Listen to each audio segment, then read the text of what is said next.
For the first time in centuries, researchers have uncovered what's believed to be Jesus' tomb inside the Church of the Holy Sepulchre. Chris Mitchell takes us to the heart of Jerusalem's Old City, where a major renovation is underway. Engineers just pulled back the curtain on a mystery that has been buried for nearly 2,000 years. During a desperate attempt to save a sinking floor, a team of researchers found evidence that someone tried to wipe this location off the map. It was as if we had opened up what was underneath your bed that hadn't been cleaned in the last 2,000 years. It was the slow accumulation. It was the dust of ages. And it was fascinating. They uncovered layers of history that were packed down with intentional force, but they failed to hide the truth. The radar pings coming from beneath the tomb showed cavities that have not been touched by human hands since the 1st century. Yeah, about that. The crazy part is what was actually inside those pockets of air. This is the deal everyone is obsessed with right now. Sinking marble reveals ancient secrets. The new discoveries here at the Church of the Holy Sepulchre happened during a recent restoration around the tomb of Jesus. For centuries, we thought we knew exactly what lay beneath the most sacred church in Jerusalem. We were wrong. In 2022, a routine safety check on the floor of the Church of the Holy Sepulchre turned into a code red emergency. The marble was sinking. When engineers finally lifted the paving stones to stop the collapse, they did not just find dirt. They found a sealed layer of history that contradicted every map on record. But what stopped the excavation cold was not the structural damage. It was a single impossible discovery hidden in the bedrock that forced the entire project to a sudden shivering halt: the sinking floor. It started with a subtle shift in the ground that nobody wanted to admit was happening. For decades, the custodians of the Church of the Holy Sepulchre in Jerusalem had walked on eggshells, quite literally, avoiding any major work beneath the tomb chamber. This is not just any building. It is a tightly controlled pressure cooker where every single modification must be approved by the Greek Orthodox, Roman Catholic, and Armenian Apostolic communities. This rule is called the status quo, and it is ironclad. Because of this, the foundations remained largely untouched, suspended in time. But here is the catch. In 2022, structural engineers noticed something terrifying. The marble floor surrounding the edicule, the small shrine enclosing the tomb, was moving. At first, it was just hairline fractures. Then, deeper measurements revealed the nightmare scenario. Parts of the floor were beginning to sink. The engineers realized the sections were resting on weakened fill that had compacted under nearly 2,000 years of pilgrims and construction. They warned the church that ignoring this could risk irreversible damage to the holiest site in Christianity. Basically, the church leaders had a gun to their heads. The Greek Orthodox, the Catholics, and the Armenians finally reached a reluctant agreement. Science was allowed in, but the leash was short. They could only fix the floor, and they had to do it fast. The atmosphere inside the church shifted instantly. Technicians worked in silence, fully aware they were entering a space sealed to outsiders for generations. Ground-penetrating radar was the first tool allowed into the space, and the scanner hummed across the marble, sending signals into the layers below. And get this, the readings were all wrong. The bedrock was not smooth. It showed dips and rises that did not match the expected layout. The radar pinged back echoes of cavities, empty pockets that had been untouched for centuries. When the first section of marble was finally lifted, everyone stopped breathing. Beneath the modern paving was not just dirt or simple repair rubble. It was dense, layered, and untouched. They were not looking at a construction site. They were looking at a time machine. The discovery of the first anomaly forced the team to dig deeper than anyone planned. The ancient scanner revealed a void that would lead the team straight into a forgotten world. Layered history of a broken city. The team began removing the exposed layers carefully, expecting the usual mix of trash and fill from the last few hundred years. But that is not what happened. What they uncovered was a perfectly preserved timeline of the city's most violent days. The first layer was easy, leveling mortar from the 20th century. Below that, they hid fragments of Byzantine paving from the 4th century, remnants of the grand reconstruction ordered by Emperor Constantine. But then things got heavy. Literally, crews reached compacted rubble associated with a 2nd century Roman project. This was not just random rocks. This was a message. The fill was dense and uniform, linked to Emperor Hadrian's effort to wipe the local faith off the map by building a pagan temple right on top of the Jewish holy sites. It was deliberate. The Romans had flattened everything to bury the past. For the archaeologists, this was a good sign. It meant the layers below might still be protected. The crazy part is what emerged below the Roman layer. The soil shifted from construction debris to something industrial. It was quarry material, fine dust, stone chips, and heavy packing sediment. This pointed to active limestone extraction in the 1st century. Pottery fragments found in this layer matched jars and bowls used before 70 CE. Basically, before this was a church and before it was a temple, this area was a massive rock quarry. Ground-penetrating radar reinforced the finding, showing the subsurface sloping exactly like the quarry cuts found elsewhere in Jerusalem. For the first time, the area beneath the church began to resemble a loud, dusty industrial zone from early Jerusalem. It changes how you picture the scene. It was not a pristine field. It was a working site where massive blocks were being hauled out by human force. But the soil chemistry told them they had not hit the bottom yet. Just when they thought they understood the site, the soil color changed completely. This shift in the earth was the first clue that someone had transformed this industrial wasteland into a paradise. Everything they knew about the quarry was about to be overturned by a simple bag of dirt.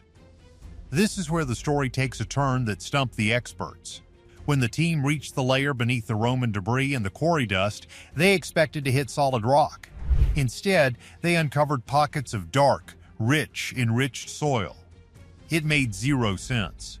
You do not find high-quality farming dirt in the middle of a stone quarry unless someone put it there on purpose. The texture and color were completely different from the rocky material above it. This immediately raised flags because such soil appears only when people place garden earth intentionally in a location where nothing would grow on its own. The researchers needed answers, so they sent samples to the lab for pollen analysis. The results were mind-blowing. The lab identified preserved grains from olive and grape plants. And that is putting it lightly. These were not wild weeds. They were domestic plants, the kind households in 1st century Jerusalem cultivated in small managed gardens. This was a massive detail because the ancient texts specifically mentioned the tomb was located inside a garden. The presence of cultivated plant pollen proved that this area was not an abandoned waste zone at that time. It was a maintained space cared for by someone with the money to import good soil. But here is the visual proof. When the soil was removed, the bedrock underneath revealed shallow plant beds carved right into the stone. They were arranged in a simple, organized pattern, too intentional to be natural cracks. These beds matched the layout of small garden plots often found near wealthy 1st century Jewish tombs. This implied regular visits, care, and ownership. It was not a public graveyard. It was a private estate. The garden proved life existed here, but the rock cuts pointed to a final resting place. The garden beds were empty, but the stone wall nearby held a much darker secret. Forensic proof inside the tomb. The first exposed surface beneath the garden soil was flat and shaped with surgical precision. It was not a patch of natural stone, it was a cut ledge. The moment the work lights hit it, the archaeologist stepped forward. The ledge sat at a consistent height with a smooth surface that showed controlled workmanship. It was a burial bench. In the 1st century, this was the standard operating procedure for Jewish burials. Families placed the body on the bench immediately after the end of life for washing and spices. The bench here matched examples from known tombs around the city perfectly. Nothing about it looked medieval or Byzantine. It was the real deal. As the trench widened, a second bench emerged, then a third. They were standing inside a U-shaped burial chamber. The chisel marks were the smoking gun. The strike showed the consistent rhythm of trained stonecutters, not random hacking. But then they found the shaft, a deep, narrow hole carved into the wall to hold the bones after the body had decomposed. The presence of both the preparation bench and the shaft confirmed this was a complete system. But here is the weird part. On the west wall of the chamber, they found a niche that had been started but never finished. The carving stopped abruptly halfway through the cut. It was like the workers threw down their tools and ran. Some researchers believe this points to a sudden halt in construction, possibly caused by a rushed timeline or an unexpected event. The incomplete niche supports the impression of activity carried out under extreme pressure. It was not a peaceful, slow process. It was frantic. Finding stone is one thing. Finding fabric from 2,000 years ago is almost unheard of. The tomb had been crushed beneath later construction for centuries, so the chances of any biological material surviving seemed impossible. Even so, the technicians vacuumed the narrow grooves between the benches with micro-extraction tubes just in case. And get this, at the bottom of a groove trapped against the cold stone was a cluster of tiny fibers. They were faint, nearly invisible to the naked eye. But when the lab put them under high magnification, the room went quiet. The fibers did not look like root hairs or modern clothing lint. They had the twisted structure of ancient linen. This created an immediate firestorm. Linen degrades fast. Finding it intact meant the environment had been sealed tight. The team double-checked for contamination, but the samples were clean. They found more fibers on the edges of the benches. It was not an accident. Something woven had been laid out on this stone. But the real shocker was the chemical signature.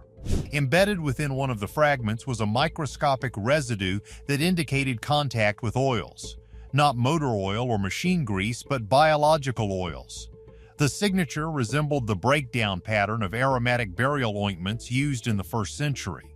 Several researchers warned that this was still preliminary, but the implication was heavy. We are not just talking about a carved rock anymore. We are talking about a body wrapped in linen and soaked in spices that actually lay on this bench.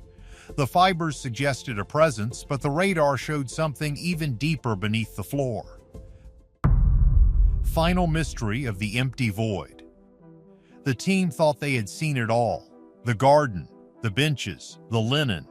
But the ground-penetrating radar had one more secret to give up. The specialists began scanning the limestone slab that serves as the floor of the tomb, expecting solid bedrock all the way down. For several minutes, the screen was flat. Then the monitor produced a shape that made the operator's heart skip a beat. A clean rectangular void sat directly beneath the slab. It had even edges and a consistent depth. It looked manufactured. This was not a natural sinkhole. It was a second room. According to the internal notes, the size matched a small burial chamber. Yet no map in the Vatican or the Greek Orthodox archives mentioned a lower level.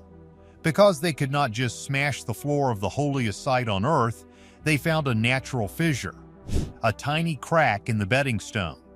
They guided a micro camera on a fiber optic cable into the darkness. The screen flickered, went black, and then focused. The reaction inside the command tent was instant silence. The chamber was perfectly intact. The floor was covered in undisturbed dust that had not seen a footprint in 2,000 years.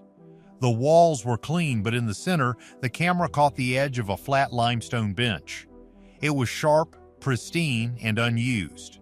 Through the small opening, the team managed to extract trace samples. The lab confirmed it. More microscopic linen fibers concentrated in one spot as if a wrapped object had been placed there and then removed. The room was sealed, hidden, and empty. The science was done, but the questions were just beginning. The mystery remains. Does the presence of this hidden chamber and the forensic evidence confirm the ancient story, or is it just a lucky coincidence? Many people still disagree on what this truly means for history. What is your take on these findings? Let me know in the comments below. Remember to like and subscribe for more mysteries.